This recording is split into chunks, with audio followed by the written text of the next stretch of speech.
যে কাতলা মাছটা আমার ভালো করে ধোয়া হয়ে গেছে। এখন এটাতে আমি একটু হলুদ আর একটু লবণ মিশাবো।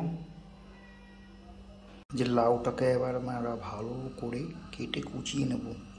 লাউটাকে সুন্দর একটা কচি লাউ এনেছি বাজার থেকে, এটাকে ভালো করে কুচিয়ে নেব ছুলে কেটে।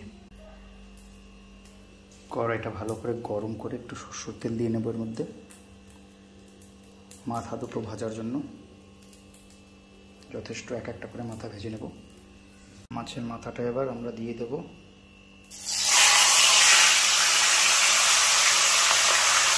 জিরে, একটু শুকনো লঙ্কা, তেজপাতা দিয়ে দেব। কেটে রাখা লাউ এই যে এর মধ্যে এখন দিয়ে দেবো আমরা।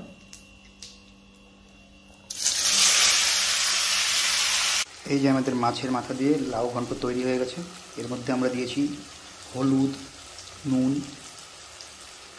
আর একটু গরম মশলা আর একটু জিরার গুঁড়ো।